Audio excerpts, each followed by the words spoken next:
Marca para a cobrança de falta para o time do Corinthians. Um vai ligando em fundo. Autorizado. Levantou na boca do gol. Tomou já.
O ano era 1910. O bairro, o Bom Retiro, em São Paulo. O dia, 1º de setembro. Uma quinta-feira de trabalho. Por isso, Joaquim Ambrósio e Antônio Pereira, pintores de parede, Rafael Perrone, sapateiro, Anselmo Correia, cocheiro, e Carlos Silva, trabalhador braçal, só puderam se reunir depois do batente, já à noite, sob a luz de um dos muitos lampiões a gás que iluminavam as ruas da cidade naquela época.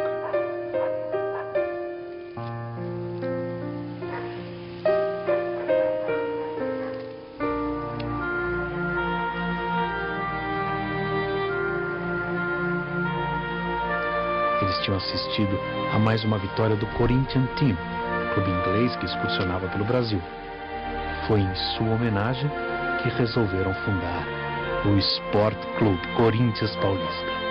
Um time que nascia pobre, com todas as dificuldades, mas já nascia grande, porque nascia nos braços do povo.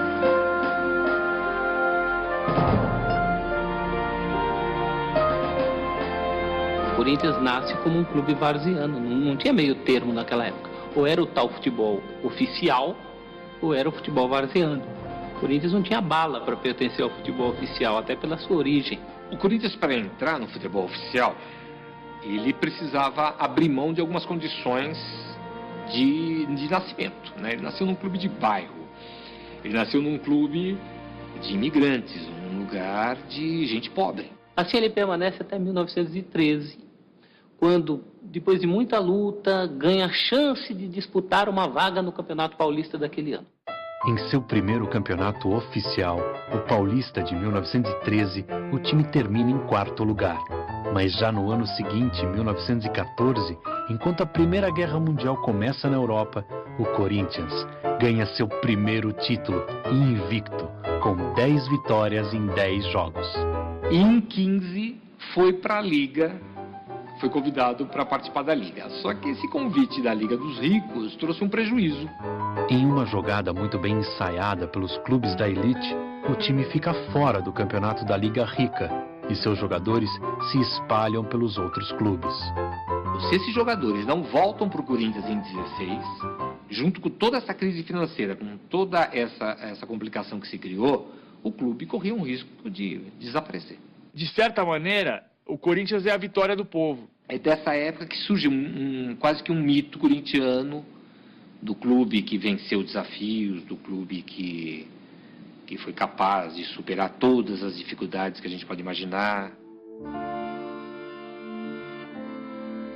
O Corinthians já tinha ídolos em geral advindos de outros clubes de várzea, principalmente de um clube muito raçudo da várzea do Bom Retiro, chamado Botafogo, clube vermelho e branco. E do Botafogo veio Amilcar Barbuí. Meu nome é Amilcar Barbuí Filho, sou filho de Amilcar Barbuí, o primeiro corintiano a vestir esta camisa da seleção.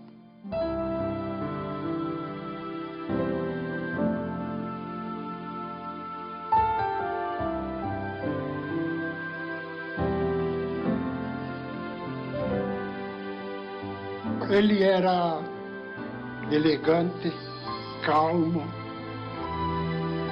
desarmador por natureza, jogava sempre com um lenço branco na mão.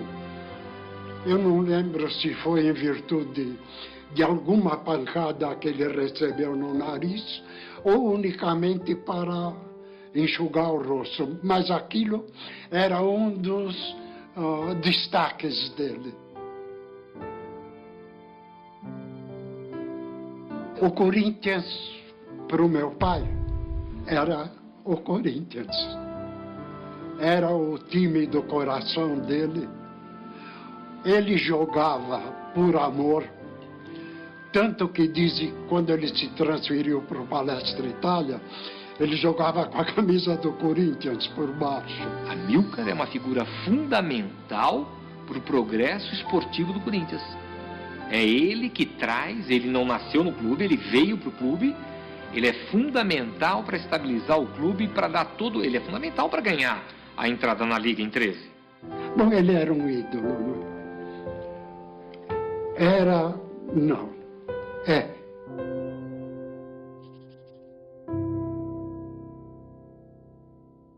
O Neco está tão ligado à história do Corinthians, mas tão ligado à história do Corinthians, que ele deu o dinheiro para o Corinthians comprar a segunda bola de sua existência. Eu dei uma bola até meio usada, já, que era do meu time lá, que eu era do Fluminense, no time no Bom Retiro.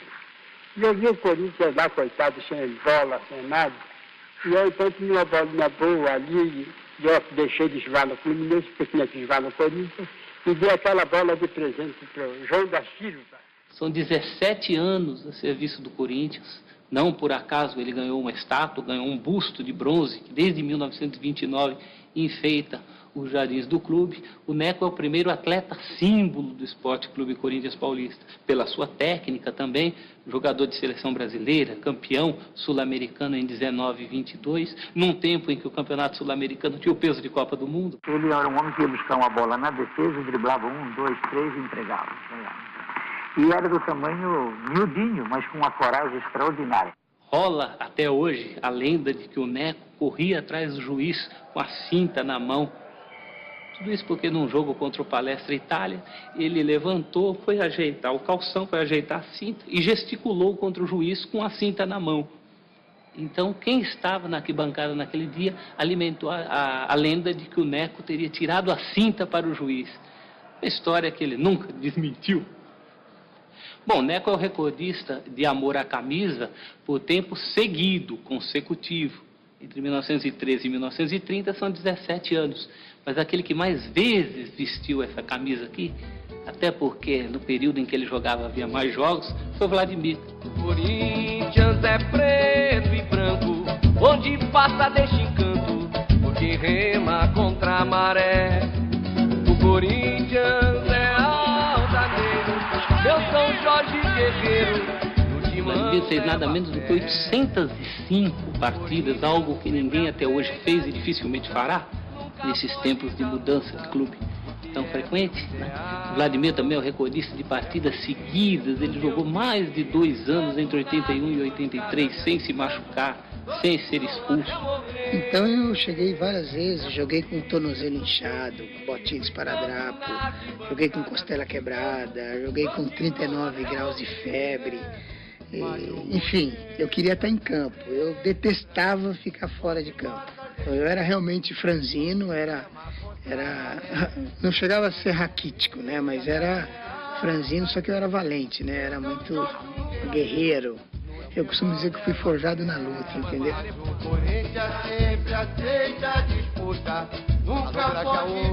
Eu me sinto parte da entidade, é isso.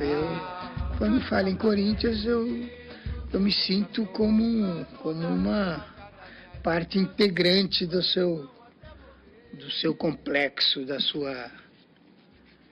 sua indumentária. É isso que eu me sinto, né? Eu considero que os valores que eu tenho de vida, eu aprendi no Corinthians, né?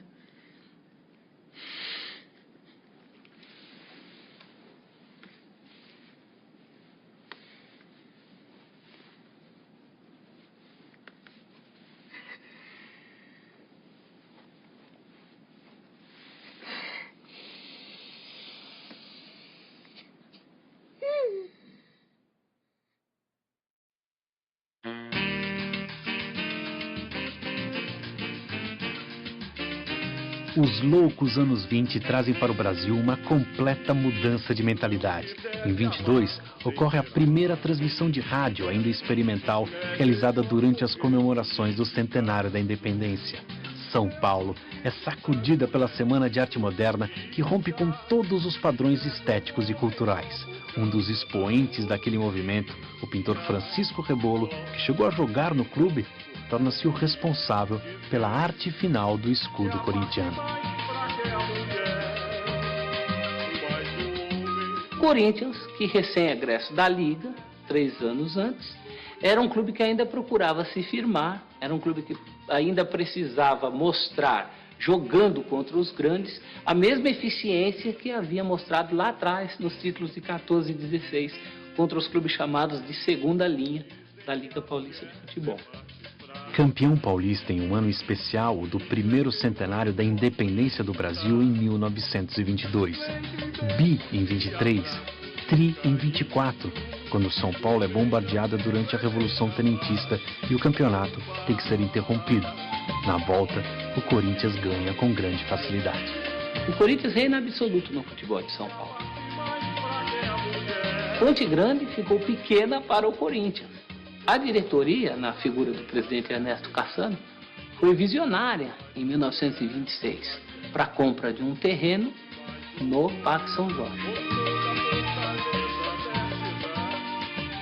Tufi, Grané e Deodeb formavam o que se chamava antigamente de trio final. Se enxergava um time do ataque para a defesa. Então lá no final, ou seja, no fim, estavam o goleiro e a parelha de backs. O goleiro era Tufi, a parelha de backs, Grané e Deodeb. Esse era o trio final, não só do Corinthians, mas da seleção paulista.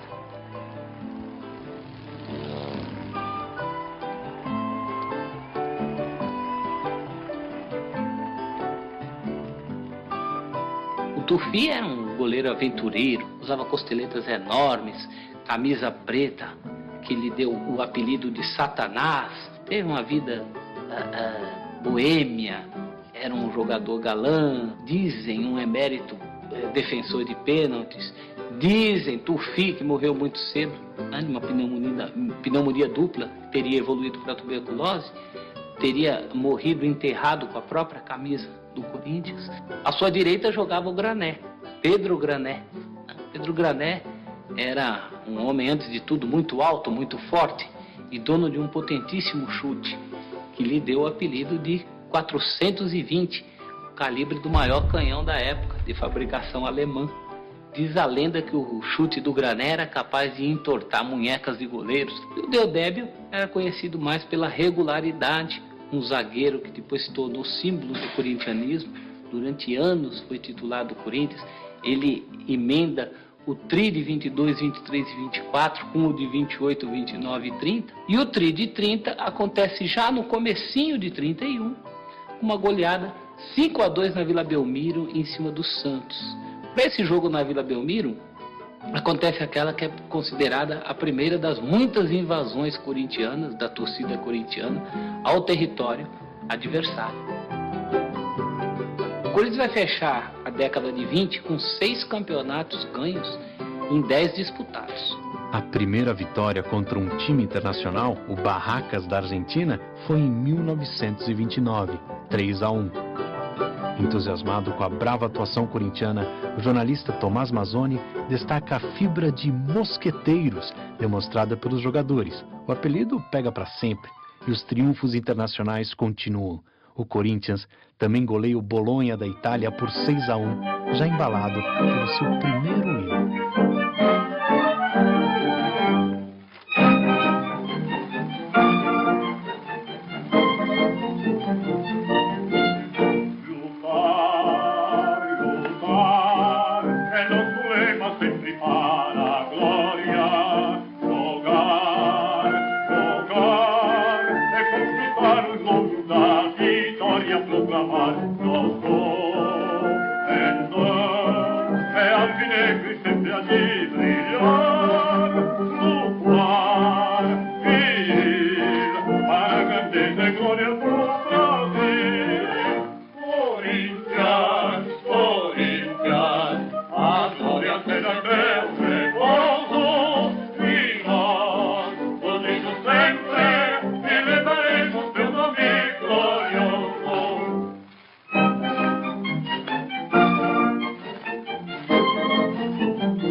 Os anos 30 são marcados pelos ventos das revoluções.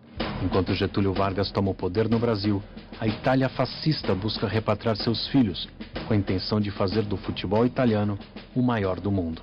Me parece que quem deu essa ordem foi alguém chamado Benito Mussolini, para que o Lazio trouxesse aquele jogador da seleção brasileira e, se possível, mais alguns. E alguns jogadores começam a sair. Alguns filhos de imigrantes, filhos de italianos, que sonhavam com a Itália grande, era a Itália do Mussolini, em voltar para a terra dos pais. Na Lazio eles já foram como profissionais. Isso suspendeu a moral de todos eles. Mapping Stories ainda era na rua 15 de novembro. Tinha uma vitrina enorme e nessa vitrina eles puseram a fotografia da seleção. Sabe, quebraram a vitrina, arrebentaram a fotografia. Foi a reação do povo por eles terem ido para a Itália. O Corinthians foi o mais prejudicado porque perdeu 4 titulares e perdeu a hegemonia no seu estado, a hegemonia que era claramente sua. A crise vivida pelo Corinthians no começo daquela década é recompensada com mais um tri, o terceiro, recorde até hoje entre os times paulistas. Este foi conquistado em 37, 38 e 39, e o destaque dessas campanhas foi um craque que encantava a todos. Tinha uma tal de Balas Futebol. Eu me interessei, ficava alucinado, ainda mais que havia um distintivo diferente de todos que eu já havia visto em revista, jornal, Esporte Clube Corinthians Paulista. Eu falei, mas que diabo? E depois, folheando, eu vi lá um mulatinho esguio, sabe? Com uma camisa bonita, tal, um tal de Teleco. Aí eu falei pra minha mãe, mãe, a senhora já ouviu falar um tal de Teleco? Ela falou, não, eu sei que é do Corinthians. Ele ficava de costas para o gol. E quando ele recebia a bola, né, os veques, ao invés de marcar, ela ficava olhando. E ele era tão rápido que ele virava, tchum, e botava lá no ângulo. É um lance que ele criou, na minha opinião, nunca mais eu vi. E morreu com ele, está enterrado com ele. Parque Antártica, 14 de novembro de 1937. Teleco usa a cabeça e o Corinthians sai da casa do Palestra com mais uma taça praticamente garantida. Corinthians e Palestra foi no Parque Antártico. Começou o jogo, o Teleco deu a saída, passou a bola para o Carlinhos. O Carlinhos correu, passou a bola para o Filó. O Filó deu mais uma corridinha lá e deu um centro, 1 minuto de jogo. O Teleco faz o gol de cabeça. E eu estava com o joelho machucado, né? Mas na hora que escalaram a reserva, ele levou um choque, né? E não teve condições de entrar para jogar. Eu entrei no campo para jogar com a perna dura mesmo, não? O Mulatinho chegou ali na área e pimba. Não tinha castigo. 1-0, acabou. De lá para cá, eles tinham a raiva do Corinthians, eu vou te contar.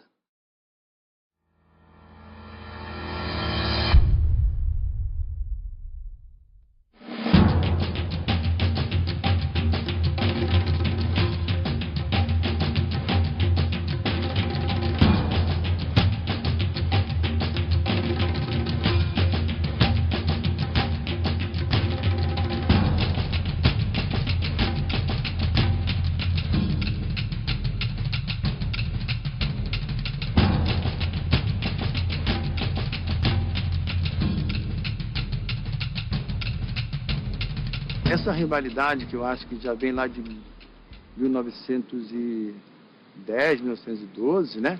Quando foi fundado os times, quando houve aquela... se desligaram, isso já existe. E o bom que o futebol é isso. O futebol te traz essa incerteza. Você não sabe se vai ganhar, se vai perder, se é favorito, se não é. Então eu acho que a rivalidade é importante para o futebol. Bom, diz uma lenda que o Palmeiras é uma dissidência do Corinthians. Palestra Itália, hoje Palmeiras, fundado em 1914, o Esporte Clube Corinthians Paulista de 1910. Não é bem assim. O que acontece entre Corinthians e Palmeiras é um grau de parentesco. No primeiro jogo do Palestra, em Votorantim, em 1915, nada menos que metade do time é formada por jogadores que também jogavam no Corinthians. Algo muito comum até hoje na várzea. Você joga para um time do bairro, passa um caminhão que vai jogar em outro bairro, você vai lá e empresta seu serviço. Quando a coisa ficou séria, quando Corinthians e Palmeiras começaram a brigar pelo mesmo pedaço de queijo, pelo mesmo campeonato, aí teve que se tomar uma decisão. O Corinthians sempre foi diferente. A gente ia jogar contra o Corinthians, existia mais repórteres durante a semana, os torcedores vinham mais, os torcedores até alguns falavam, olha, nós podemos até perder o campeonato, mas não pode perder do Corinthians.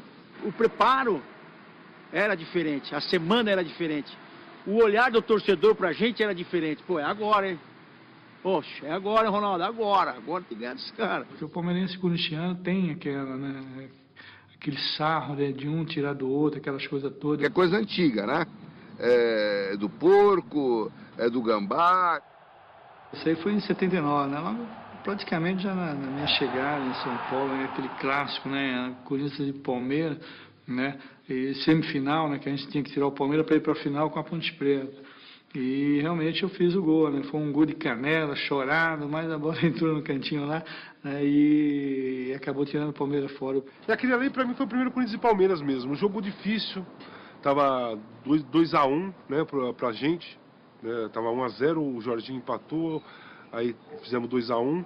Jogo difícil, o Luiz Pereira, o zagueiro do Palmeiras, e descia. Aí o seu Mário gritava do banco: marca, vai junto com ele, desce pra marcar com ele. Aí o Luiz Pereira desceu, fui uma. O Luiz Pereira desceu, fui outra. Aí o Luiz Pereira desceu, o seu Mário, volta, eu viro você, porra, eu não vou ficar voltando, eu não vou voltar mais. Não vou ficar marcando o Luiz Pereira, pô. Eu sou centroavante, o cara vai e deixa ele ir. O Luiz Pereira foi, nós tomamos uma bola, saímos no contra-ataque, o Ataliba chutou, o João Marcos rebateu, eu fiz um gol. Aí deu uma saída, aconteceu uma coisa, o Luiz Pereira desceu, que aí foi outro contra, os 3 gols igualzinho. Eu acho que foi 38 minutos, 40 e 41.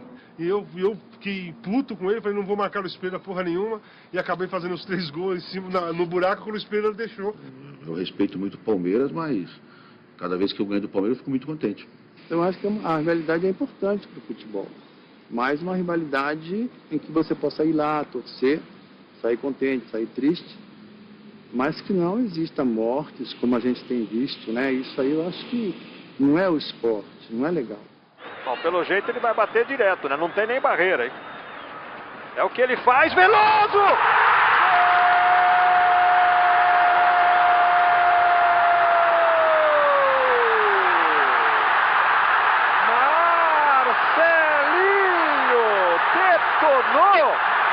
Maravilhosa cobrança de Marcelinho, na marca de 24 do segundo tempo. Quando eu morrer, eu quero no meu caixão. Quero ser cremada, se Deus quiser, quero ser cremada, e a minha cinza vai ser jogada na fazendinha, no Parque São Jorge. E o Neto falou, se ele estiver vivo, ele vai jogar, senão vai sobrar para o Lorimar. Vai sobrar ou por você, quem estiver vivo. Eu não sei, né? Mas com a camisa do Corinthians? Com a camisa do Corinthians, ninguém me enterra. Se me enterrar, me bota a camisa do Palmeiras. Para tacar fogo. Vou ser cremada, queima tudo.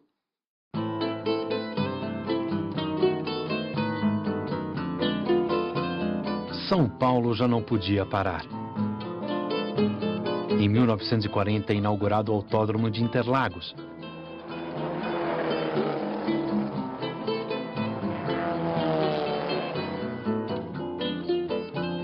E no mesmo ano surge o Pacaembu, concebido no vale de mesmo nome, que parecia ter sido criado especialmente para abrigar o estádio.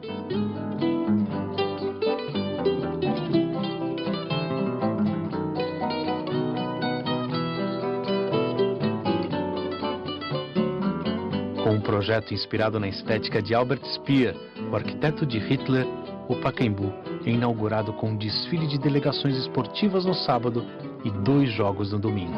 Em um deles, o Corinthians vence o Atlético Mineiro, 4-2. Após a inauguração do Pacaembu, os clássicos se realizam no estádio municipal, mas os jogos de média e pequena importância, o Corinthians continua mandando no Parque São Jorge. A despeito de não realizar partidas com a frequência que deveria, o Parque São Jorge é um símbolo corintiano, um Vaticano, uma Meca, é o lugar onde o corintiano se sente em casa.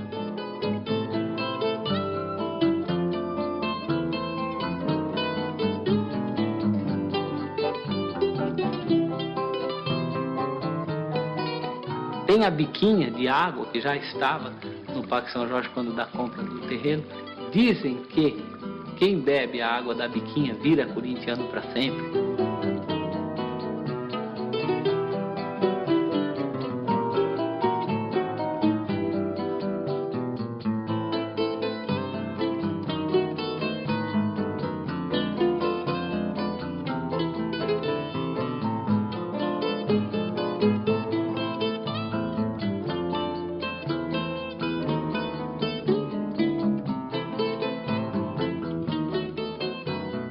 O Corinthians começou a década muito bem, em 1941, vencendo o título paulista, quase invicto, ganhou o título com 2 rodadas de antecedente, e na última rodada perdeu do Palestra Itália por 2-0, já campeão, né, o jogo das faixas. Apesar de outras conquistas, como a Quinela de Ouro em 42, uma espécie de Rio São Paulo, e 4 taças Cidade de São Paulo, o Corinthians não seria mais campeão paulista na década de 40. Culpa principalmente do rival tricolor, que tinha Leônidas da Silva. O São Paulo trouxe o Leônidas para se tornar efetivamente um grande clube, a partir do seu primeiro título na nova fase como São Paulo Futebol Clube, em 43. O Corinthians, ao buscar o Domingos, tentava fazer a mesma coisa. Domingos e Leônidas, os 2 grandes jogadores do Brasil na Copa de 38. Era chamado de El Divino Mestre, pela sua técnica, pela sua perícia, pela maneira como desarmava os atacantes adversários. Meu pai, na verdade, na minha juventude, todos diziam que ele era um jogador sensacional, porque era um jogador que jogava atrás e tinha uma técnica muito apurada. Era um jogador que não dava chutão, saía tocando a bola. E naquela época era difícil você ter jogadores desse naipe. A minha mãe me dava o equivalente hoje a R$1, sei lá, não tem, né? Ela me fazia um lanche e falava, vai filho, vai ver o Domingos da Guia jogar. A minha mãe, hein?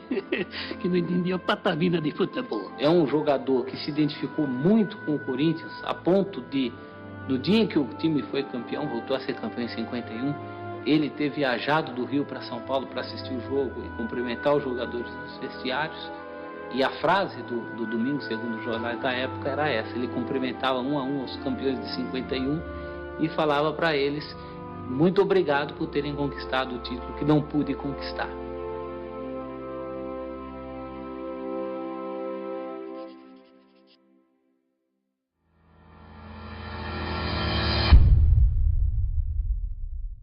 São Paulo é o que tinha um espinho guardado também, engasgado com nós, e nós também tínhamos com eles, né? Nessa época de São Paulo de 77, eu joguei 5 jogos com São Paulo, os 5 jogos eu fiz gol. Eu sei que acho que 2 ou 3 nós ganhamos de 1 a 0, e o outro foi de 2 a 1. Mas entrava Valdir Pérez, eu fazia gol. Entrava Toinho, eu fazia gol. Voltava Valdir Pérez, eu fazia gol. Voltava Toinho, fazia gol. O São Paulo sempre fazia alguns golzinhos. Né? Jogar contra o São Paulo sempre tinha que marcar um, deixar um e tal. Aí tinha isso aí, o pessoal brinca também. Contra o São Paulo, você gostava de fazer gol contra o São Paulo, né? Quando parecia, a gente fazia, né? Teve um jogo que marcou, assim, esse poder de reação do Corinthians, foi um jogo, eu lembro do goleiro, que era o Rojas, no Pacaembu. Nós estávamos ganhando de 2 a 0, o Corinthians fez aí nós estávamos praticamente com o jogo dominado, o Corinthians fez um gol, não faltava muito tempo, e aí aquele Pacaembu realmente foi, não sei se tinha cor de torcidas, mas naquele jogo tinha muito mais torcedores do Corinthians, e aí a gente viu que a coisa perdeu de controle, porque virou uma loucura, não tinha mais tática o time dele, então ficava mais imprevisível e era mais a coisa da força. E empataram, e se tivesse mais tempo, acho que a gente perderia aquele jogo. Foi assim, mudou o jogo em 10 minutos, né? Nós jogamos mais de 80 minutos dominando e quase com a certeza de ganhar, de uma hora para outra aquilo reverteu, que acho que é uma característica essa do Corinthians.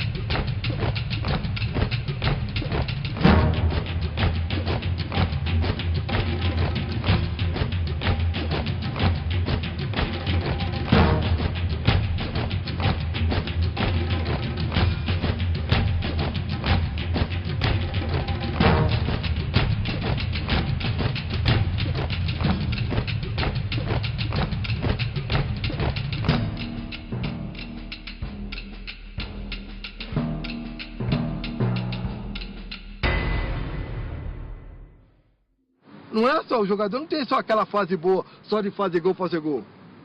Tem uma hora que ele vai passar seus 3, 4 meses sem fazer gol. Que é uma fase difícil, então essa fase você tem de superar.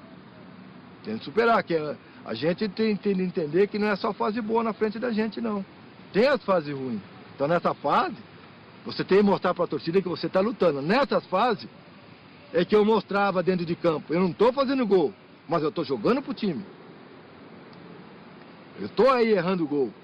Como eu jogava na minha época, eu errava. Pô, é uma coisa que não acontece hoje, que a gente vê.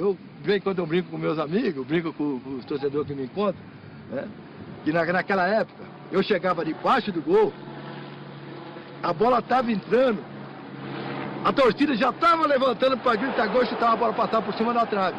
A torcida aí, seu filho, entendeu? Passava mais uns 10 minutos, sobrava outra bola para mim, eu ia na cara do gol, então a torcida já ia gritar gol e mandava lá em cima. Então eu errava uns 2, 3 gols no jogo. Na hora que a torcida não estava esperando, eu fazia o gol. Muitos jogos que eu joguei, aconteceu isso daí. Eu perdi 3, 4 gols assim de cara com o goleiro, na frente do goleiro, chutei pra fora, chutei por cima. Até hoje, de vez em quando eu jogo nos Masters aí, eu chuto a bola por cima. Aí a torcida fala, continuo mesmo. Claro, se eu não chutar a bola por cima, eu não sou o Geraldão.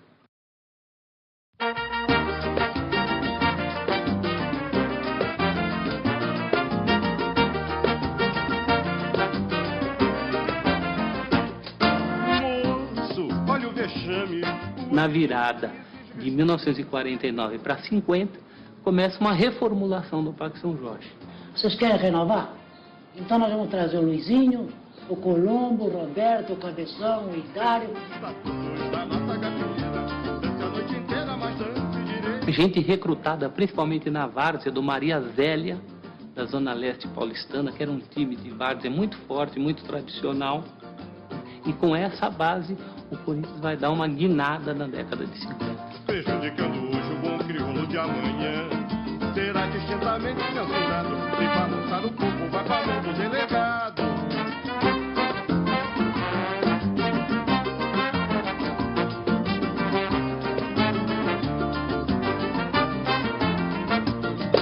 Moço, olha o vexame, o ambiente exige... Ora, esse time de Cláudio, Luizinho, Baltazar, Carbone, o Rafael, Nonô, o Simão, né? Roberto Belangeiro, Gilmar, opa!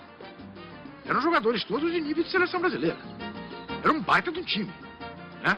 Como poucas vezes o Corinthians teve tanto jogador, né? Capaz de servir a seleção brasileira. Cláudio, Luizinho e Baltazar formam a Santíssima Trindade corintiana. Não é à toa que aqui nos jardins do Parque São Jorge há um busto para cada um.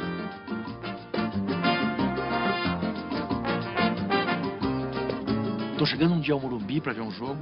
Quem vem do outro lado? Cláudio Cristóvão de Pinto. Eu paro e falo, seu Cláudio, o senhor é o ídolo da minha vida. Ele olha para mim e já me dá assim uma... Ele fala, ora, Juca, muito obrigado. Já para mim, fala, como? Ele sabe quem eu sou. É uma coisa que você nunca imagina, né? Ainda mais diante de... Aí eu falei, seu Cláudio, por sua causa, eu comi muito espinafre na minha vida.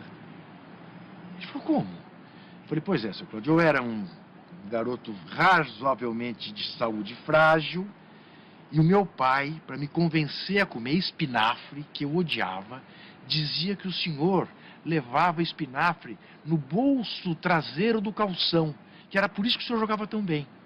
Eu levei anos, seu Cláudio, para descobrir que calção de jogador de futebol não tem bolso. Mas aí já tinha comido muito espinafre. Celcinho, ele ficou com os olhos cheios de lágrimas, me abraçou e falou assim, puxa, que bom, então eu servi para alguma coisa. O Cláudio, além de maior artilheiro do Corinthians, ainda contribuiu decisivamente para muitos gols do segundo maior artilheiro da história do Corinthians. Dizia o Baltazar que com os pés ele nunca foi tão bom, mas com a cabeça nem Pelé foi tão eficiente quanto ele. Era o cabecinha de ouro. A Elza Laranjeira não gravou gol de Baltazar? Você lembra? Gol de Baltazar, salta o cabecinha, 1-0 no placar. Gol de Baltazar, gol de Baltazar, salta o cabecinha, 1-0 no placar. Eu subia mais primeiro do que eles. Eu subia primeiro do que eles.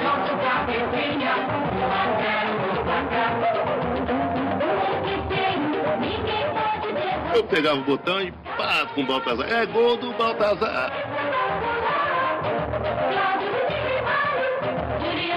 Baltazar ganhou o concurso de popularidade, o craque mais querido do Brasil.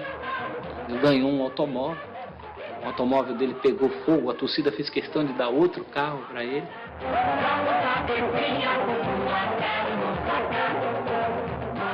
O Luizinho foi o que mais encarnou a mística de ídolo corintiano, que era tanto tecnicamente um craque, um jogador driblador, irreverente, tecnicamente brilhante, mas também um ídolo no sentido de que entendia a alma corintiana. Ele desrespeitava o adversário. Dentro da qualidade técnica que ele tinha, ele sabia que ele fazia com a bola coisas que nenhum outro fazia. Com a facilidade e no espaço de campo muito pequeno. Exige respeito pelos estatutos da nossa gafira. Dança a noite inteira, mas dance direito. Olha. E era um artista, a ponto de ter ficado para a história a grande lenda do dia em que ele sentou na bola diante do argentino Luiz Villa, que jogava no Palmeiras. Dos níveis mais fortes que eu tinha e que fazia com maior facilidade, coisa de 1 milímetro, 2 milímetros, 3 milímetros, 4 milímetros, é jogar a bola no meio das pernas do sujeito. Às vezes você fala, isso é para desmoralizar. Não. Era um negócio que instintivamente acontecia no momento. Então eu metia muita bola no meio das pernas, de qualquer um eu metia. De qualquer um eu metia. Eu tinha uma facilidade danada para fazer isso. Mas dele, caiu de ir no jogo, eu metia umas 6, 7 vezes, entende? Era chato. Ao entrevistar o Luizinho, perguntava, mas o senhor sentou mesmo na bola? Ele falava, deixa isso pra lá, isso é coisa de moleque faz cada coisa. Alguma coisa teve. Então... Não, eu não sentei na bola, não. Não? Não sei. Olha o vexame, o ambiente exige respeito. Alguns clubes permitem a existência de ídolos que não são necessariamente craques. O Corinthians tem vários. Birubiru, Ezequiel, e o Idário talvez seja o primeiro de todos eles. Idário jogava o canhoteiro, eu ouvi algumas vezes, no alambrado aqui, no Pacaembu. Poderia não ser um baita, tecnicamente um baita jogador. Mas o cara era foda. O espanhol não tinha a menor dúvida. Dava-lhe uma ombrada e o jogava no alambrado. E a torcida vinha abaixo, né? Era a raça corintiana. Essa mistura de raça e habilidade dá ao Corinthians o domínio do futebol paulista e brasileiro no começo de década. Em 1950, o time ganha o Rio-São Paulo. Em 51, o ataque formado por Cláudio, Luizinho, Baltazar, Carbone e Mário ultrapassa, pela primeira vez no profissionalismo, a barreira dos 100 gols. Faz 103 e devolve ao Corinthians o título paulista depois de uma década. Em 52, vem o Bi. Em 53, o Rio-São Paulo. Em 54, o Bi no Rio-São Paulo. E a histórica conquista do 4º centenário. Prejudicando hoje o bom crioulo de amanhã. Será distintamente censurado. Se balançar o corpo, vai para o delegado. Mínimo de decência para o ambiente familiar.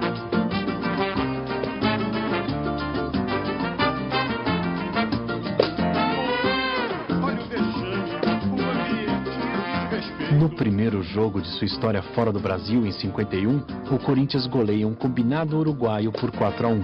Em uma excursão à Europa, em 52, passando pela Suécia, o time é recebido pelo mesmo rei Gustavo, que 6 anos depois entregaria a Taça do Mundo à seleção brasileira campeã da Copa de 58.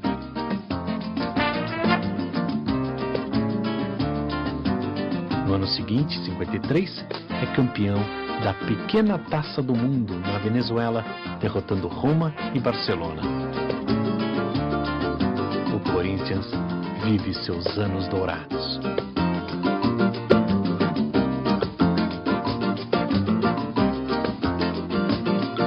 Será distintamente censurado. Se balançar o corpo, vai para a mão do delegado.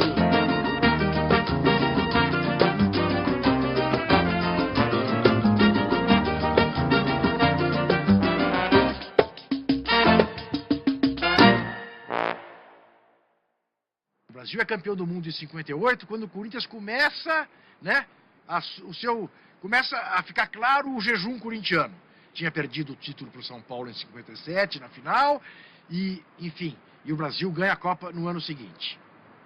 Mas vamos lembrar, o Brasil só é tricampeão do mundo porque a escalação começa em 58 com Gilmar dos Santos Neves, goleiro do Corinthians, e termina em 70 com Roberto Rivelino, né?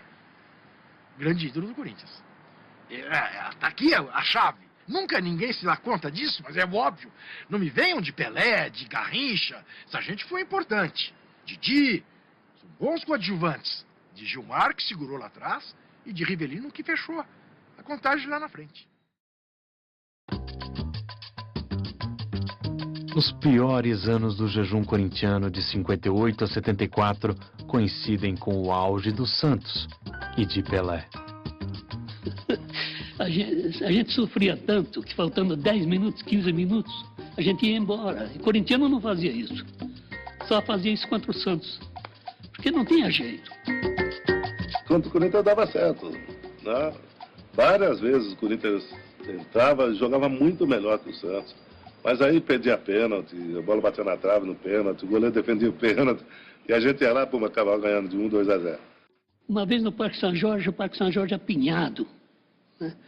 O Negrão foi lá, aquela linha, Dorval, Coutinho, Dorval, Mengalvo, Coutinho, Pelé e Pepe. O Corinthians abriu a contagem com o Cássio. E o que eu me lembro muito era até a reação que o Pelé estava, porque eu fiquei posicionado atrás da onde era o vestiário do clube, do Corinthians. Em cima, fiquei ali em cima. Então eu via só o Negão fazendo assim, né? E os torcedores acho que irritando, falando um monte de bobagem. Geralmente acabava o primeiro tempo, as coisas não saíam muito bem para o Santos. Para mim não estava muito bem, não tinha saído o gol ainda, tal. E quando a gente ia saindo, né, entrando no túnel, todo mundo começava a vaiar. Aí eu falava, tal, bem, tem o segundo tempo ainda, calma, tal. Isso eu cansei de fazer no interior. Eu ia jogar, pô, no primeiro tempo estava difícil, 0-0, eu falava, calma, espera aí, tem o segundo tempo. Pô, aí o segundo tempo dava certo virar, aí todo mundo dizia, viu, ele mandou esperar. De repente, segundo tempo, não teve jeito. Fui para casa triste, aborrecido, porque eles viraram o jogo. Negrão, eles foram lá, acabaram com o Corinthians, dentro do parque. Mas se o Santos tinha um rei, a partir de 65 o Timão passou a contar com Roberto Rivelino, o reizinho do parque. Ele apareceu no infantil do Corinthians, né, no time de infantil, e logo ele se destacou e veio pro profissional, né, e dali à frente é aquele Rivelino que todo mundo conheceu, né.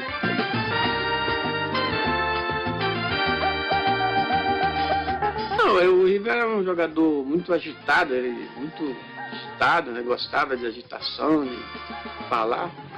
E a chuteira mais velha que tinha, ele gostava de jogar com aquela, né? E é com o Rivelino em campo que o Corinthians enfim se vinga de Pelé e quebra o tabu de 11 anos contra o Santos.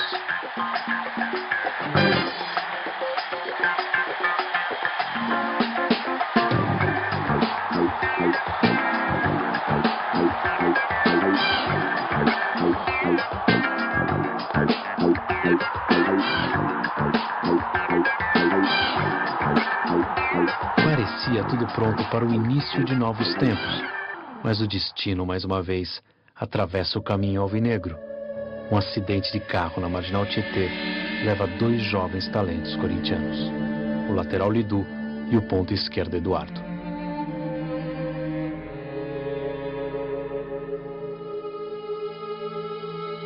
E aquilo foi uma perda irreparável. Como jogadores, como pessoa, como ser humano, você entendeu? Aí o clube caiu, a equipe caiu muito.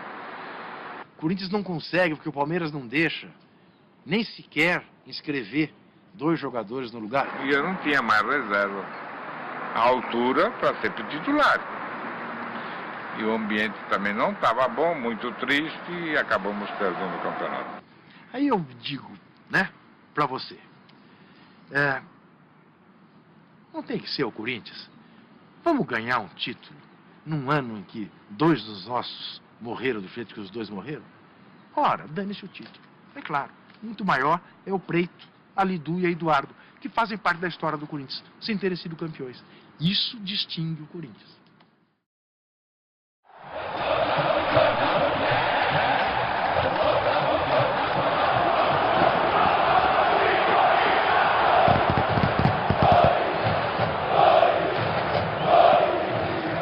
A Aviões da Fiel nasceu Primeiro, da vontade de um grupo de torcedores que toda vez sentava junto, não tinha torcida organizada. Então foi na garagem da casa do meu avô, lá na Alameda Santos, que em 1969 a gente se reuniu, os 12 fundadores, nos reunimos a primeira vez, para decidir como que a gente ia formar essa torcida organizada e que nome ela teria.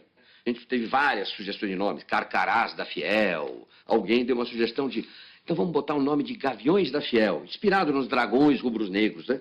Porque o gavião representa independência, força. Não tinha ideia que um dia a Gaviões fosse se tornar o que ela se tornou. Eu acho que eu me orgulho de eu ter começado um movimento, que depois o povo, né, quem fez a Gaviões foi o povão da periferia, não foi o Chico Malfitani, o Igor, não, foi o povão mesmo, o povão corintiano da periferia que fez esse movimento. Então mostra a capacidade que o povo da periferia, o povo tem de se organizar, de fazer um movimento. A gente tem hoje 87 mil sócios, né, desde os primórdios aí de 1969, e hoje a gente tem a gente é uma grandeza, né? Assim, eu costumo dizer que aonde o Corinthians estiver, Gaviões vai estar lá. O objetivo da Gaviões da Fiel nunca foi a guerra física, era a guerra do ponto de vista das ideias. Tanto que na época, quando começou a campanha da anistia, Gaviões foi na Gaviões que se levou pela primeira vez uma faixa pedindo anistia ampla, geral e restrita num evento público. Não existe um prazer, alguma coisa que me dê mais prazer do que você gritar um gol do Corinthians ali no estádio, num jogo Corinthians e São Paulo, uma final de campeonato, aquela, sabe, quer dizer, aquela paixão de se abraçar o desconhecido do teu lado, o cara suado, tá fedido, eu também tô fedido, o cara tá cheirando a alho, entendeu? Você abraçar o cara, ai, irmão, quer dizer, chorar, vibrar, então...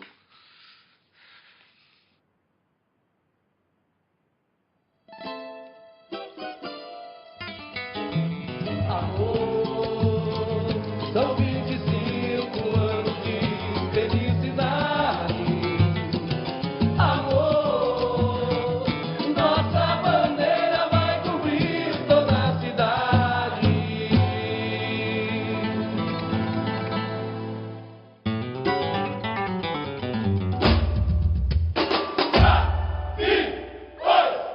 Me deu mão, me abraça, viaja comigo pro céu. Olha a Fiel chegando. Ô caminhão, levando a taça, com muito orgulho pra aderir da Fiel.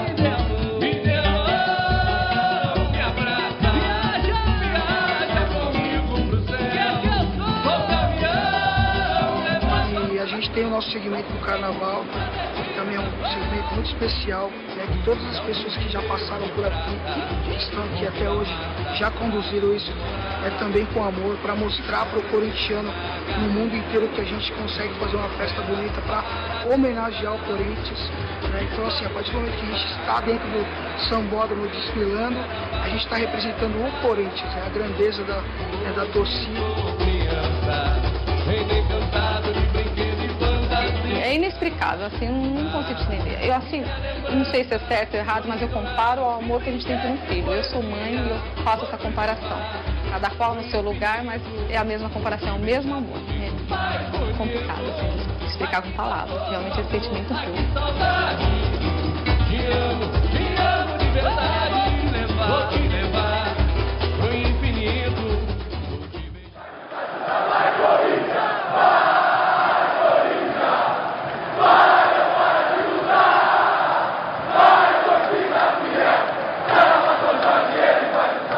Os outros times são torcedor. Um corintiano é militante.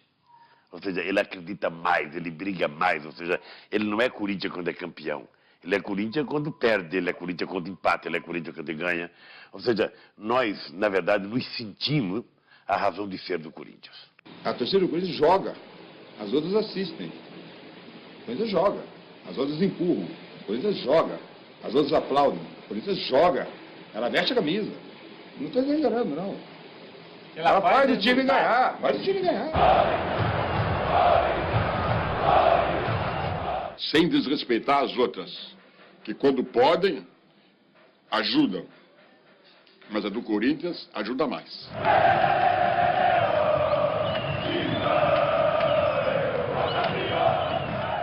isso passa pro jogador. Querendo ou não, o cara pode ser um nhaca, um sono lascado. O cara pode estar num sono violento. Mas a torcida gritando aquele incentivo, uma voz só dentro do campo. Então essa é a grande diferença. Essa é a grande força que tem o Corinthians.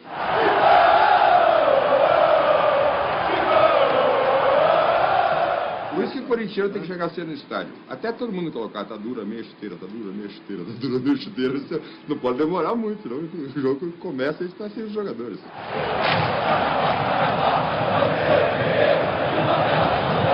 O torcedor, ele ganha jogo. Principalmente o torcedor corintiano que não para de cantar 1 minuto durante os 90 minutos.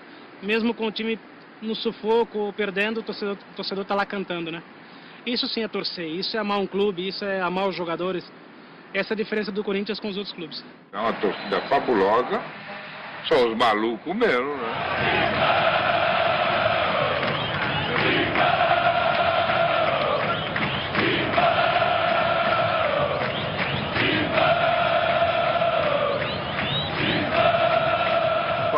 Qualquer torcedor que é fanático faz qualquer loucura. Cheguei a apanhar.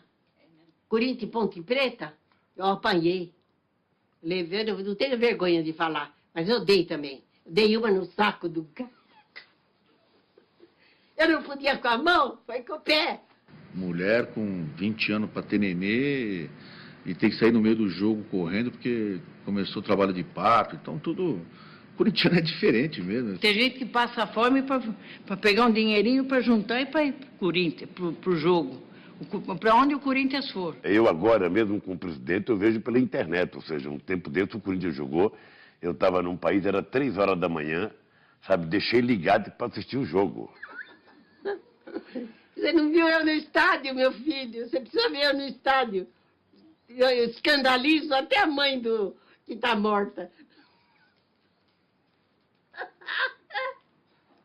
É mole, não é mole não. Uma vez um rapaz ficou 3 dias na porta do hotel para ganhar uma camisa do Corinthians. Quando nosso diretor conseguiu uma camisa para ele, ele chorava. Eu estava na arquibancada. Eles paravam de gritar Corinthians e eu olhava para cima, assim, porque eu ficava sempre no cano, em primeiro lugar. Cambada de viado, filhas da puta, vamos gritar Corinthians. Eu viajo 400 quilômetros de ônibus ou com os colegas meus para vir aqui para fazer essa história. Eu quero participar da história do Corinthians. Eu faço parte do Corinthians. Eu amo o Corinthians. A minha vida é o Corinthians. Minha mulher me falou um dia, eu vou te abandonar.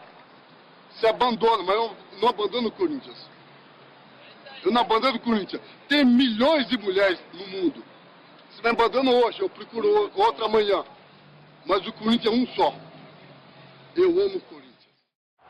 E esse amor ao Corinthians teria sua expressão maior em uma tarde de muita chuva, 5 de dezembro de 1976.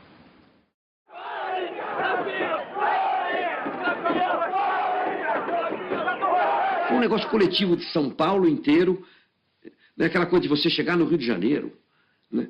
E olhar a Copacabana e ver os caras de calção de lã amarrado com corda, em Copacabana os carioca, aquelas cariocas todas bonitinhas, olhando aquele bando de loucos, né? Tocando tambor, comendo frango com a mão. A estrada era um espetáculo, era carro passando, buzinando, os ônibus passando. E chegou lá no Rio, já viu, né? Quem manda é nós. Quando o Corinthians entrou no Rio, acabou todos os bebida, sanduíche, acabou tudo. Você não sabe o que eu vi de arte com a bandeira do Corinthians, 5 horas da manhã.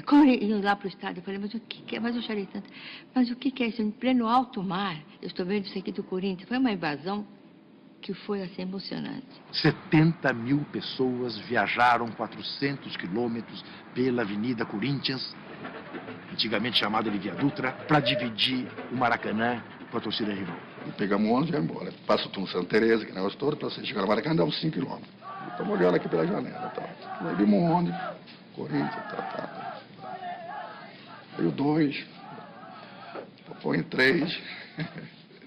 Pô, passou 1 quilômetro, falei, pô, entra um pouquinho, pô, tanto ônibus assim, não tô entendendo. E a torcida descendo aquela bandeira, porque tinha bandeira na época. Cara, mais ou menos, andamos 4 quilômetros de ônibus. Falei, Moisés, tem alguma coisa errada, não é preciso, os caras têm tanta gente assim aqui. De repente, o Corinthians tomou conta do Maracanã. Ou seja, eu nunca vi demonstração de mais amor de um time do que essa. Quando a gente chegou no Maracanã, normalmente a gente chegava num canto, mirava onde a gente ia ver a nossa torcida para cumprimentar, porque sempre entrava na frente puxando o pessoal todo. Quando a gente subiu a escadaria, a gente olhou, poxa, para onde a gente vai? O anel todo tomado. Que o placar não é seu. Autorizado o menino. Levantou para a boca da notícia. Subiu o Geraldo de cabeça pro gol.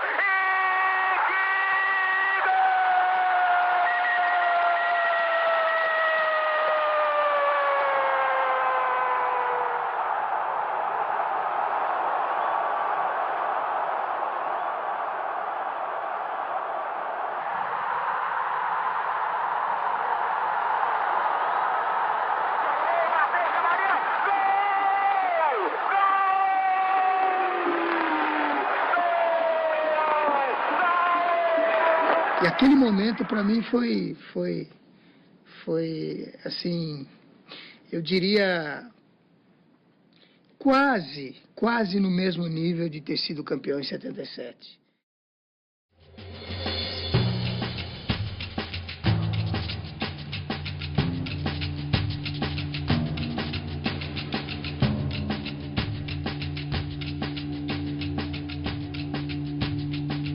Eu vou te contar uma coisa, bicho. 22 anos, num time do tamanho do Corinthians, ficar sem um título é dolorido.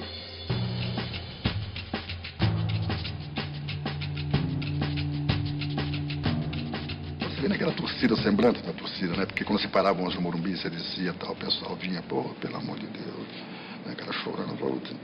Então você via que era um sofrimento, né? E a gente estava junto naquele sofrimento. A equipe estava mais ou menos centrada para aquele campeonato. A gente se cobrava e a gente sempre achou que dava. Porque o nosso time, apesar de não ser um time técnico, né? Era um time de muita força, era um time de muita vontade e, com sinceridade, a torcida nos arrastava. Você sabe que a gente não queria jogar com a Ponte, né? Apesar que nós vínhamos naquela uma de ganhar 3 jogos na final. E a Ponte com um super time, a gente queria pegar um Palmeiras, um São Paulo, porque nosso time estava... Né? Não que seria mais fácil, mas seria muito mais diferente, porque a Ponte Preta era ruim para jogar contra a Ponte Preta, um baita de um time.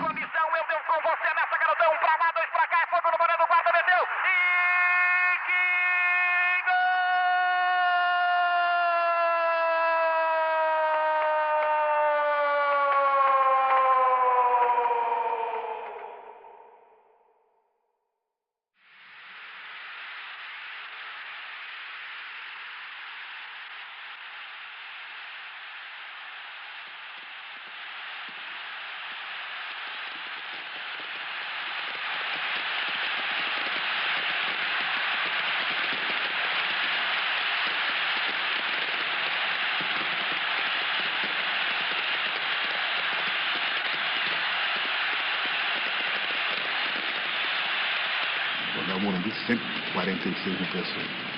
É hoje, isso aqui vai explodir. 0x0, Vaguinho ainda entra e 1x0, falei, acabou. Geralzão para Vaguinho, é fogo no boné do guarda, eu vou com você, Neto, eu tô com a Vaguinho pro gol.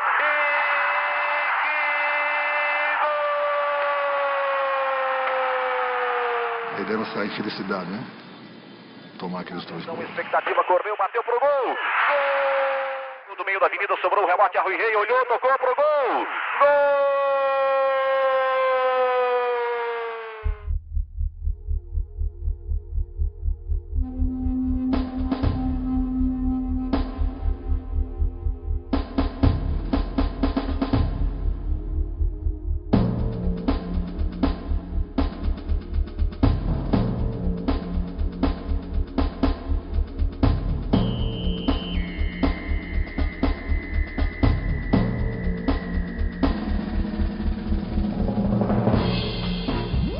Desse plantel, nós se tornou uma família. Realmente houve esse encontro com a equipe, isso que eu disse para você. Acho que essa união entre as pessoas é um trabalho de equipe muito forte, que cada um tem de acreditar no que está sendo feito e acreditar nos seus colegas.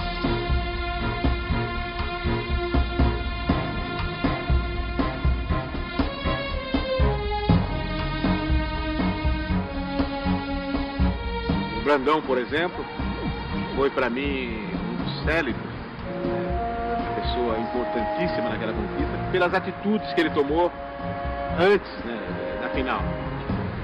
Treinamento. Foram 22 anos, 8 meses e 7 dias de espera. Mas, finalmente, aos 36 minutos e 48 segundos do segundo tempo, o corintiano solta o grito preso na garganta. Pedaço, Zé Maria, confusão na boca do gol, tentou, Basílio de cabeça, tentou, vai tirar.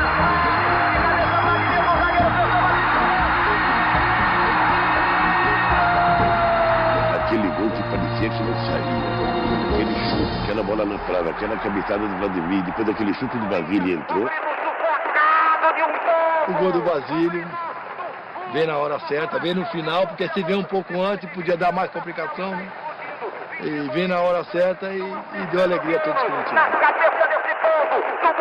O torcedor corintiano ele tem que ter o coração vir na boca. Mas se não fosse assim, também não era o Corinthians. Concorda comigo? Não era o Corinthians, não era essa torcida. Essa torcida aqui, pra mim, é um orgulho que eu tenho.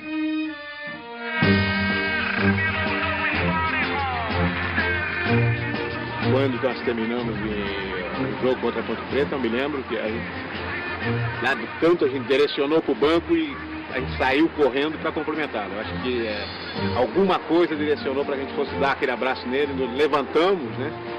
E agradecemos por tudo que ele nos fez e pela satisfação que ele acabou dando para nós jogadores e para o próprio torcedor, né?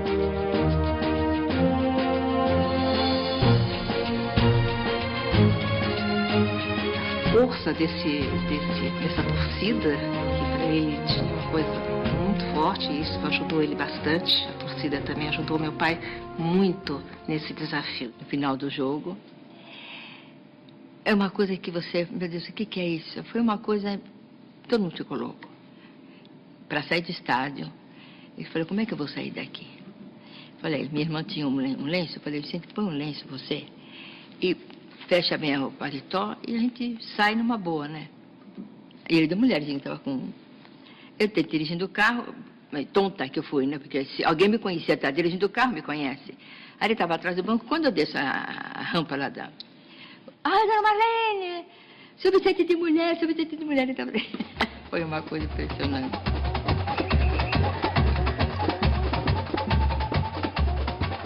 A vibração que foi também centralizada aqui em São Paulo, né? Do torcedor, a aproximação do torcedor foi muito maior. Então ali a gente sentiu a força do torcedor corintiano, o coração do torcedor corintiano. Nem jogo de seleção brasileira me emocionou tanto como aquela conquista.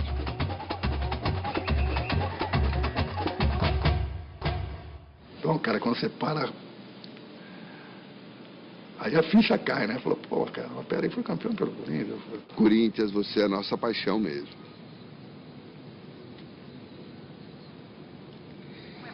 Eu boto o pé nessa cabecinha, garotão Zé Maria. Está autorizado, vai chover lá dentro da boca da botija, barreira por dois homens. Correndo pro pedaço, Zé Maria, confusão na boca do gol. Tentou, Basílio de cabeça, tentou, vai tirar. De cabeça, Vladimir, do zagueiro, tentou, Basílio.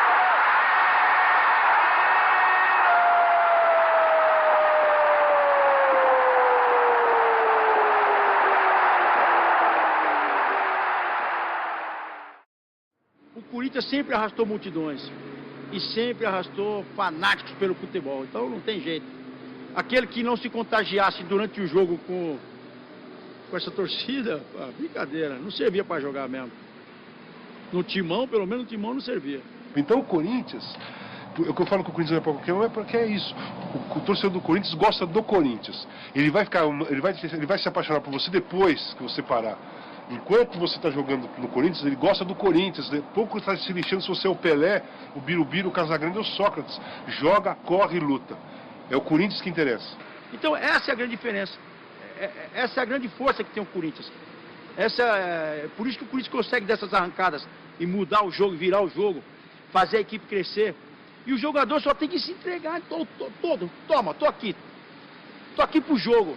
Eu tenho uma admiração pelo Zé Maria inacreditável, porque eu venho da geração do Super Zé. Eu sou o torcedor do Super Zé. Aquela imagem da final de 79, camisa branca do Corinthians contra a Ponte Preta, tudo cheio de sangue, do Zé Maria, foi em 79, não foi? Meu, aquilo é sensacional. Lá é típico, além de ser o cara absolutamente comprometido com a causa, né? Ainda tá sangrando, voltando à cama. Aquela imagem representa, o cara deu sangue pelo Corinthians. Meu, ganhou a torcida quer isso. A torcida do Corinthians quer que você deu sangue por ela. Pode ser literalmente, como foi o Zé Maria, tá? Mas pode ser brigando, cara. Acho que ali eu senti o torcedor lato, né? O ídolo é diferente do craque. O craque é o jogador de fino trato com a bola. O ídolo é mais que isso. O ídolo tem coração. Ainda mais num time como o Corinthians. Você pode discutir se o Idário, se o Zé Maria, se o Vladimir foram craques. Mas ninguém discute que eles foram ídolos. O ídolo é mais que o craque.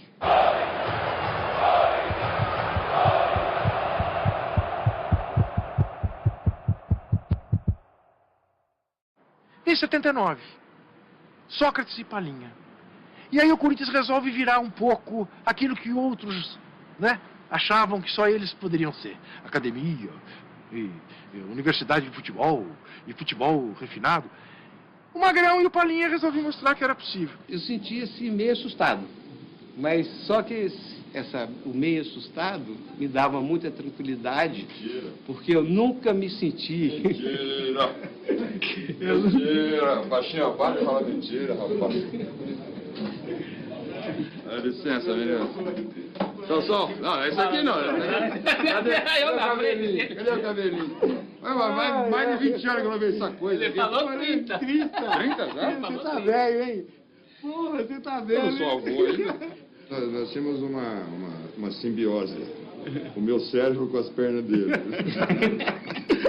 É inteligência com as pernas, né? E depois que você saiu, eu fiquei atrás de um até o Biro pegar no breu.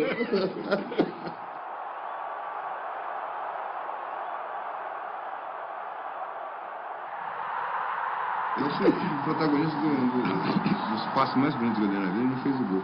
Aqui do calcanhar? Vai cavar pênalti. É mania de cavar pênalti. Que depois ele que ensinou os caras de hoje, todo mundo quer cavar pênalti hoje, o dia todo. É isso que eu falo, o Pelé fazia isso, era um gênio. Palinha fazia, era catinho.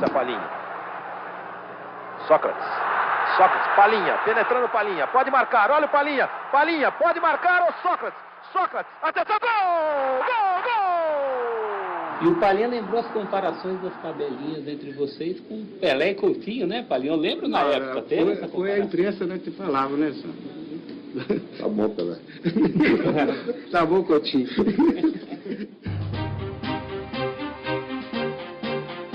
No Brasil do começo dos anos 80, abertura política, fim da censura e diretas já eram as palavras de ordem. No Corinthians, democracia. A democracia corintiana. Era um momento muito importante, porque os jogadores ajudavam a decidir as coisas, os jogadores davam palpite, davam opinião, ou seja, não era alguém mandando, era um coletivo decidindo as coisas. E foi um momento em que o Corinthians ganhou muita coisa. Então eu acho que a democracia corintiana foi um exemplo. Obviamente que os cartolas, sabe, falavam mal, que alguns cronistas esportivos que não gostavam da democracia falavam mal. A grande maioria da imprensa era contra a democracia corintiana, mas era a esmagadora maioria era contra. Isso é farsa, isso é bagunça, isso é justificativa para jogador faltar, para jogador não concentrar, para jogador beber. E ali nós juntamos um monte de gente que, se não tinha articulação política, se não tinha discurso político, tinha sensibilidade política. Chamar a responsabilidade também, tinha sensibilidade, porque não dá para fazer... Tinha que ter um retorno, né, também, né? Não dá para você fazer um movimento daquele em que o auxiliar de roupeiro tinha o mesmo peso que o diretor de futebol, ou que o jogador da seleção, que era eu, o voto dele tinha o mesmo peso. Não dá para fazer isso com duas pessoas. Todos estavam envolvidos, obviamente, todos estavam envolvidos. Cada um com o seu estilo. Na época dessa mudança, numa conversa franca com o técnico e com a própria direção, dos casados não concentrarem, virem na hora do jogo, o solteiro concentrar um dia antes, que era normal. Então eu acho que foram mudanças positivas que veio para o bem do esporte no modo geral. A proposta de fazer uma autogestão era um barato, né? Você imagina um país numa ditadura, criarmos uma discussão política em cima da autogestão. Nós escolhemos o nosso chefe. que se perguntava para jogador do Corinthians, não se perguntava para ninguém. Acabou aquele negócio de... E aí, o que você acha? E o cara respondendo, não, eu darei tudo de si para essa torcida, que tanto... Não, começou a acabar com esse tipo de coisa, sabe? Começou a se perguntar o que você pensa disso, e política, e cinema, e música, e sociedade, e os jogadores começaram a ser porta-voz de um movimento realmente democrático em todos os sentidos, não no sentido político, no sentido de vida. O Corinthians vira nacional, de fato, em 82, 83, menos pelo bicampeonato paulista e mais pela discussão que o Corinthians suscitou no Brasil inteiro sobre como devam ser as relações trabalhistas num clube de futebol e também no embrião da campanha das diretas. Repita aqui, doutor. Repita aqui. Se a emenda for aprovada, você não vou embora do nosso país. Eu acho que é o momento em que o futebol fica inteligente no Brasil. O Brasil que sempre foi do futebol, né? Sempre tivemos, há muito tempo a gente já tinha um futebol respeitável e campeão. Eu acho que ali é a maioridade para o futebol inteligente. Nós carregamos um peso muito grande. Eu tomava 5 blitz por semana na rua, da polícia. Os jornais, os críticos sempre acusando o Sócrates de irresponsável, de alcoólatra, eu de um drogado e tudo mais. O Vladimir porque era negro. Eu acabei sendo preso dia 23 de dezembro de 82, depois do Campeonato Paulista. 1000 ameaças, né, chegavam pra gente ali. Nós éramos 30 pessoas contra o mundo. As nossas armas estavam em campo. A democracia corintiana foi a participação do futebol, a participação do esporte na luta pela redemocratização do país.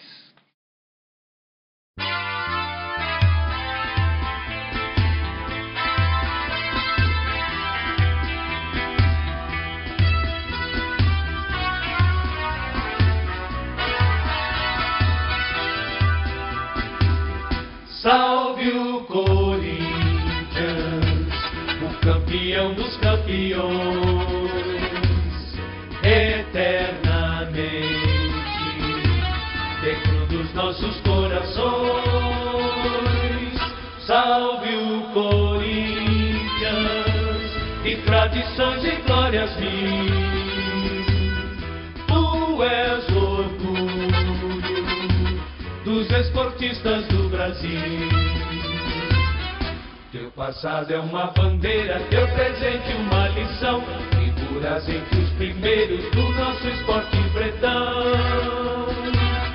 Corinthians grande, sempre altaneiro.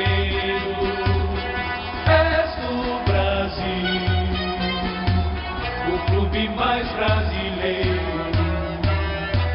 Salve o Corinthians, o campeão dos campeões, eternamente dentro dos nossos corações. Salve o Corinthians, de tradições e glórias mil. Tu és orgulho dos esportistas do Brasil. Depois de conquistar o Brasil com suas ideias, o Corinthians conquista, no fim dos anos 80, mais um título de centenário, o da abolição. Faltava ainda um brasileiro, que não demorou para chegar.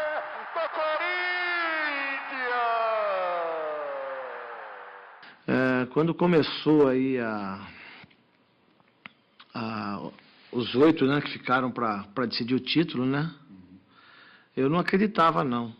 Pra falar a verdade, ninguém acreditava. 90 é uma coisa de louco, né? O Corinthians ganha um campeonato com um time que, na verdade, tinha um grande jogador que o carregou nas costas, o Neto, né? O Neto está para a conquista do Corinthians em 90, assim como o Maradona está da conquista da Argentina em 86 e o Mané Garrincha para a conquista do Brasil em 62, não tenho a menor dúvida disso. E o Corinthians contra um São Paulo de Tele Santana, muito mais forte na final, depois de ter passado pelo Atlético Mineiro, que também era melhor, pelo Bahia, que também era melhor. Vem o escanteio cobrado do lado de cá, subindo o Giba, meteu no buraco do Corinthians!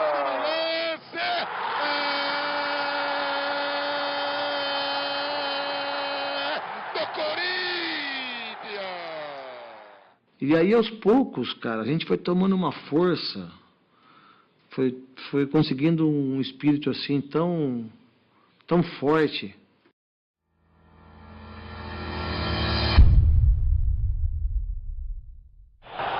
O Corinthians vai tentar o seu primeiro título brasileiro.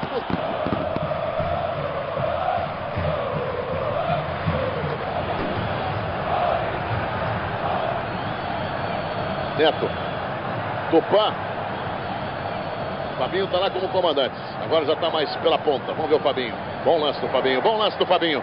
Tupanzinho. Fabinho fechou. Grande. Entre as pernas. Fabinho. Olha o gol. Olha o gol.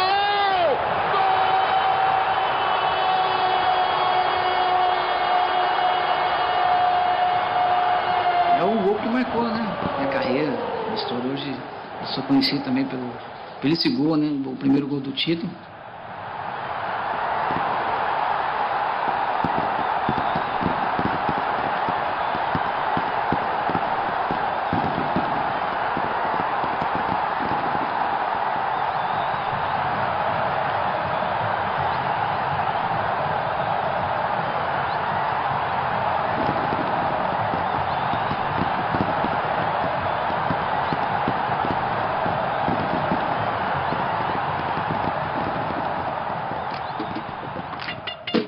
Em janeiro de 94, a sirene da Fazendinha anuncia uma nova esperança.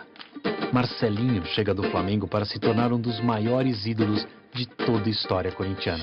Com ele, o Timão fatura sua primeira Copa do Brasil em 95.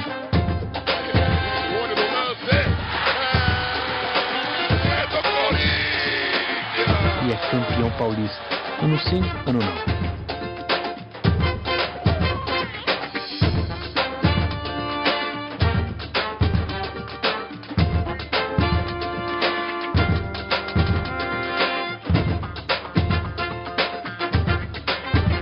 Marcelinho é um dos grandes responsáveis pelo domínio corintiano no final da década.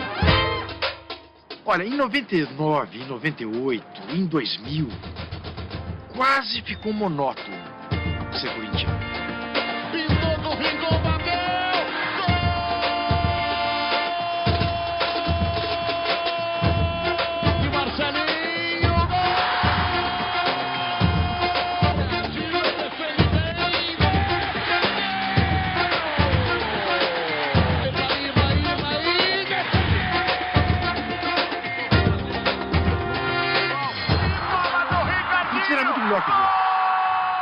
A gente foi bicampeão brasileiro, ganhando as duas finais de times mineiros.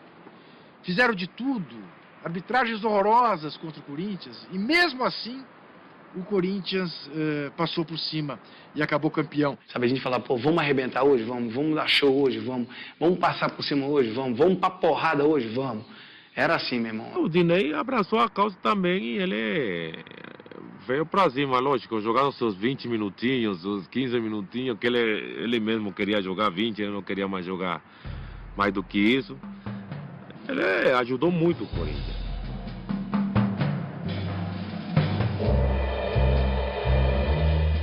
Chegou o Marcelinho, cortou por dentro, Edilson na cara do gol, vai bater, olha o gol, Dinei! Gol! O pessoal tá recuando, ele agradeceu, olha o gol!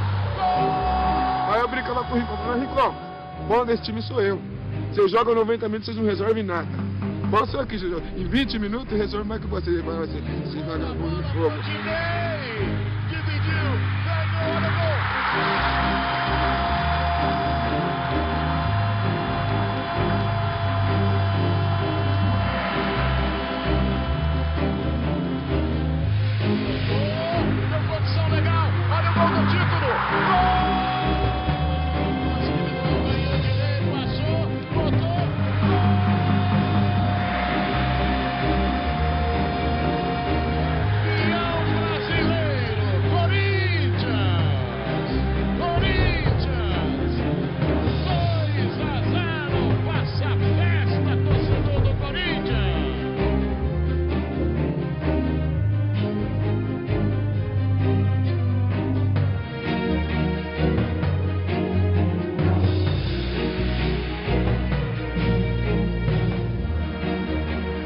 Aí nós fomos para a final do Brasileiro com o Atlético, que vinha com o time também certinho, o Guilherme fazendo muitos gols, o Marques voando ali. E daqui a pouco, não sei quantos segundos, o Atlético faz um gol. Daqui a pouco faz o segundo, 2-0 ali. 2-0 pro Atlético, e 2-1, e 3-1 pro Atlético. E já não era a mesma história do Cruzeiro, porque o Cruzeiro foi 2-2, e aí 3-2. O segundo jogo é uma vitória de 2-0 no Morumbi.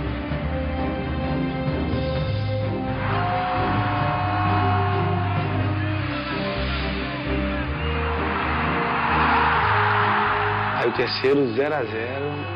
Lembro que ainda carimba uma bola na trave lá de falta, que foi já eliminado tudo. O título era do Corinthians de novo. E mais uma vez, por merecimento, muita alegria, conquistamos o segundo título não, né? Mas o terceiro título brasileiro, um bicampeonato.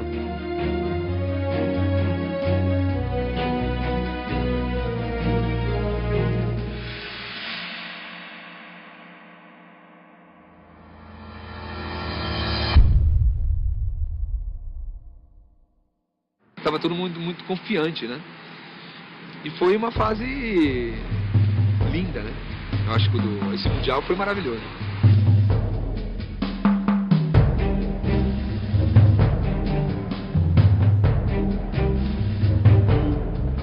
Para nós foi ótimo, porque tava Real Madrid, tava Manchester, tava todos os maiores clubes do mundo, podemos dizer, tava participando, né? Era uma responsabilidade muito grande, né? Tá ali jogando com o Real Madrid e aquela pressão, né, do Corinthians querer ser campeão mundial, a torcida cobrar, a imprensa tá atrás também. A responsabilidade, óbvio, já estava grande. Bom lance individual, bateu pro gol, Marcelinho, grande lance, bateu pro gol, passa direito, cuidado! Tinha 25 mil corintianos no Maracanã, porque era o que tinha de ingresso para o corintiano comprar. Se tivesse mais ingresso, teria mais gente. Deu pingou na trave, gol!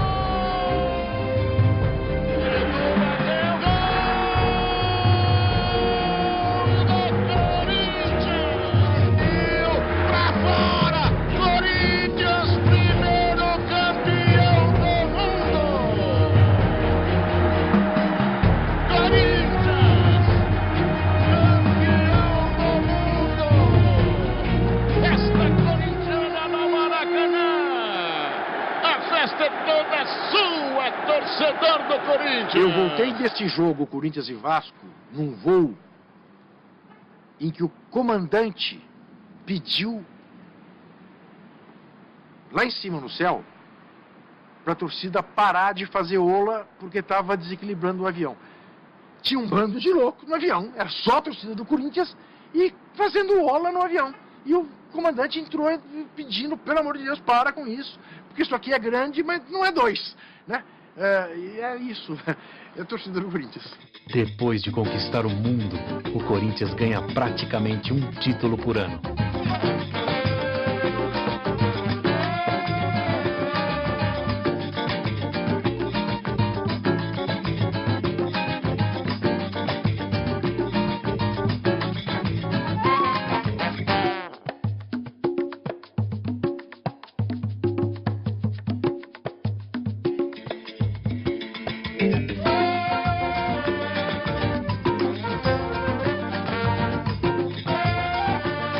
Em 2005, o Timão conquista seu 4º campeonato brasileiro.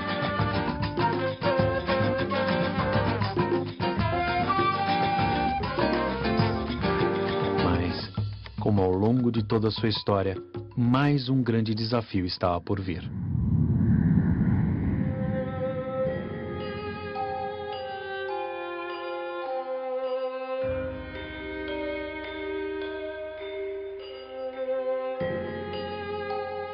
Eu, particularmente, ainda tinha esperança. Até a última partida eu fui com esperança que a gente iria escapar, que nem ia acontecer aquilo comigo de novo.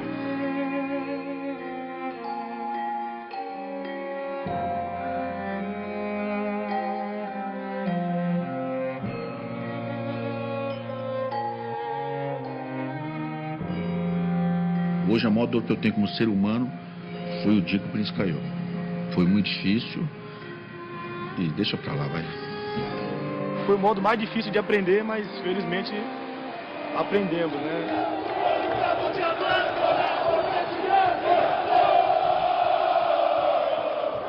Acho que a partir dali, quando caiu, que a gente realmente falou, pô, o Corinthians está na segunda divisão.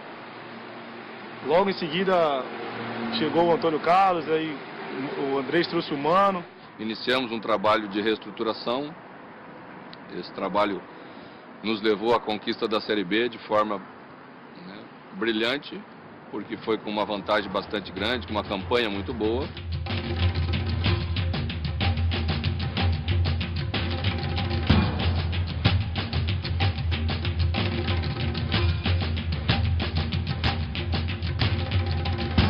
O Coringão voltou.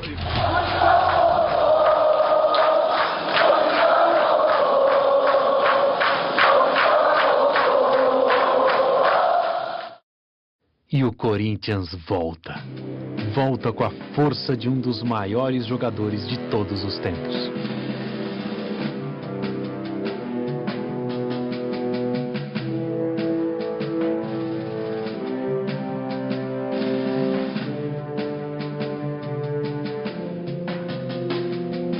Até o clima conspirou para aquele clássico terminar da maneira como terminou.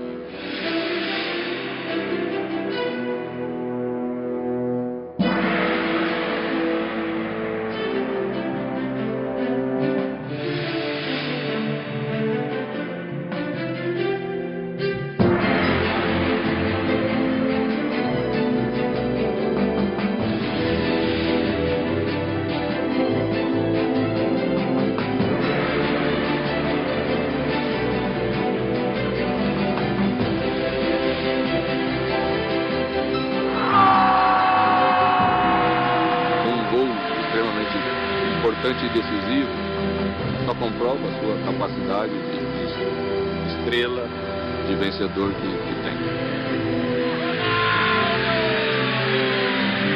Eu dizia, tá certo o gol do homem! Tá certo o gol do homem! A marca Corinthians muito forte, a marca Ronaldo muito forte. Dois guerreiros, dois raçudos, vamos dizer assim. Juntos, deu no que deu. Brasil balança! Lançado, partiu depois, pode sair o gol do Ronaldo, pode sair, é dele, gol!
Pode explicar a garra de um jogador que passou por 8 cirurgias para se tornar em 2006 o maior artilheiro de todas as Copas.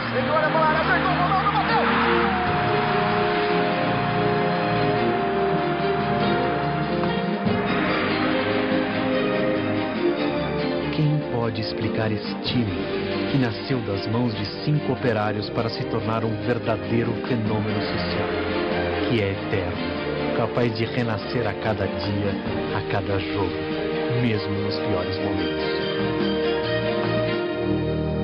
Afinal, o que é o Corinthians?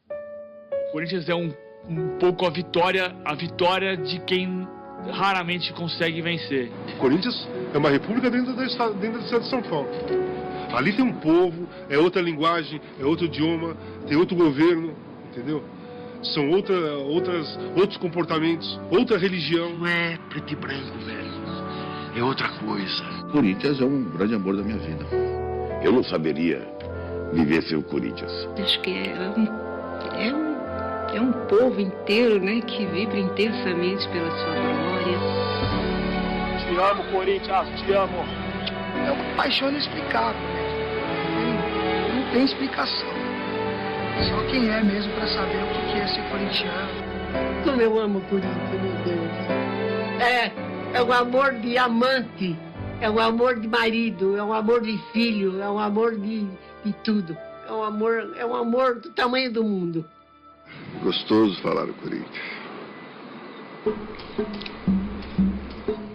E o amor pelo Corinthians é eterno, né? Não tem como acabar. Eu realmente sou uma pessoa feliz por ser corintiano. Graças a Deus, desde que nasci. Posso dizer que a minha vida vai perpetuar o escudo do Corinthians dentro de mim. Tarde de domingo já sei que vou fazer, vou lá pro Pacaembu, o meu Corinthians vou ver. Aquele time que empolga a massa, vencendo cada jogo com vontade e muita raça. Só tem guerreiro nesse meio de campo e nunca tá de bobeira aquele que tá no banco. É tradição de todo o povo paulista, o campeão dos campeões é a favela na pista. Corintiano é o meu coração, sou Gaviões da Fiel, amante do Coringão. Eu faço parte dessa grande nação, sou maloqueiro, sofredor, sou torcedor do Timão. Eternamente eu te amarei, onde tu estiver contigo estarei. Perdendo ou ganhando vou cantar, vim lá do Parque São Jorge, ali é meu lugar. Eu sou Corinthians, corinteiro, sofredor guerreiro, o mais brasileiro. Eu sou Corinthians, em preto e branco, o meu cenário, sou centenário. Eu sou Corinthians, corinteiro, sofredor guerreiro, o mais brasileiro. Eu sou Corinthians, em preto e branco, o meu cenário, sou centenário. Aí, em preto e branco o seu manto sagrado, quem veste sua camisa é abençoado. De longe ouço a torcida cantar, o todo poderoso nos iluminar. O 12º jogador, se o Corinthians joga pode crer que eu vou. São tantas glórias, tantos anos de vida, 1910 no Bom Retiro surgia o alvinegro do meu coração. Doutor, eu não me engano, eu torço é pro Timão. Seja da elite ou seja do povão, aqui bancada numerada é só união. Que pra estrela de Ronaldo agarra de Zé Maria, sonho de um garoto que vem da periferia. O gol de Viola, o chute de Basílio, a classe do doutor e a fé de Marcelinho, a explosão de Neto, a habilidade de Zenon. O novo Rivelino é formado no terrão, como Vladimir, muita determinação. O carisma de Matheus, assim se forma um campeão. Eu sou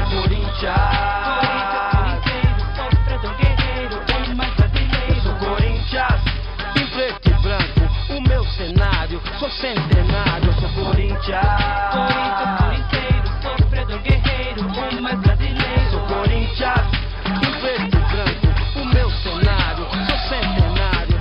Lê, lê, lê, lê, lê, lê, lê, lê, lê, lê, oh. Timão, eu.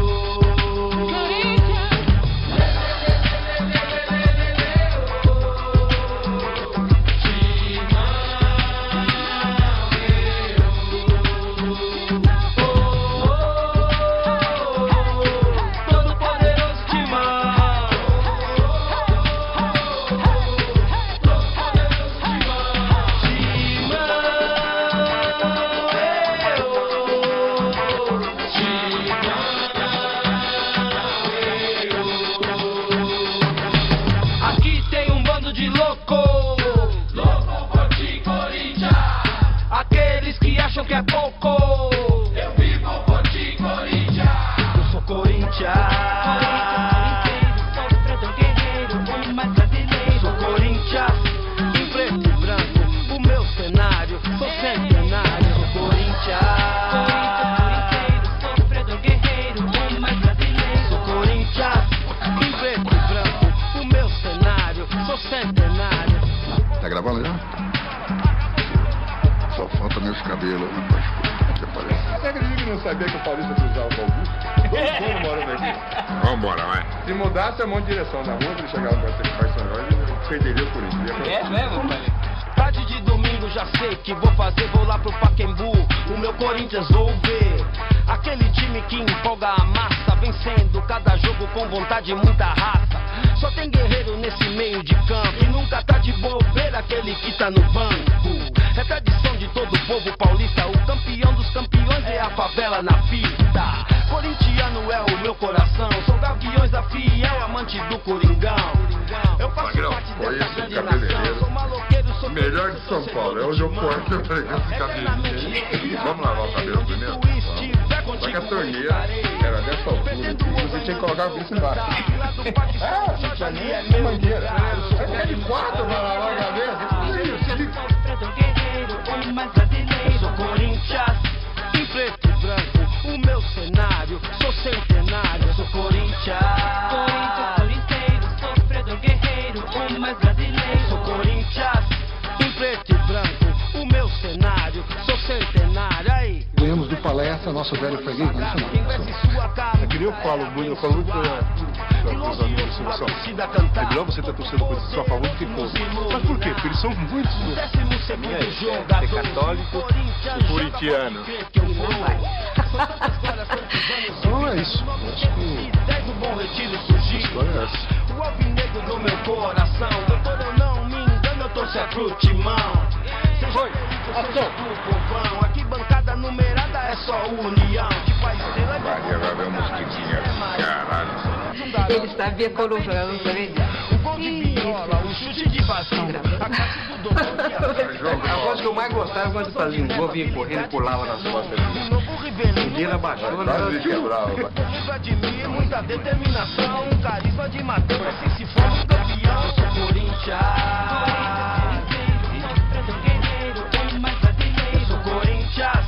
Em preto e branco, o meu cenário. Dá uma fralda pra ele. Você falta sofredor guerreiro, o mais brasileiro. Sou Corinthians, em preto e branco, o meu cenário, sou centenário.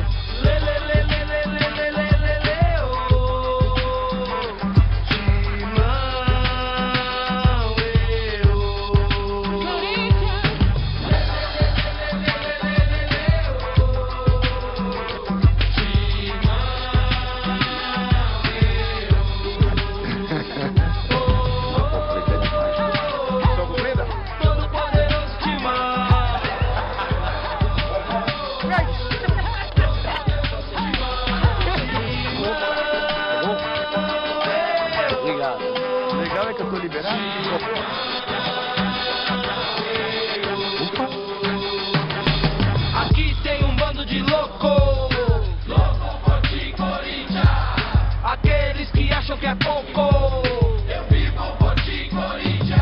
Eu sou Corinthians. Sofredor guerreiro, o mais brasileiro. Sou Corinthians, em preto e branco, o meu cenário, sou centenário. Sou Corinthians.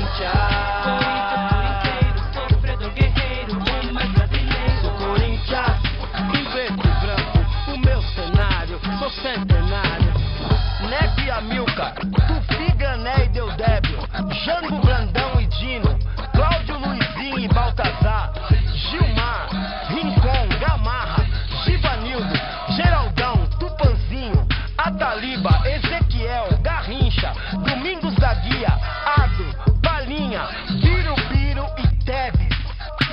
Nós que tá.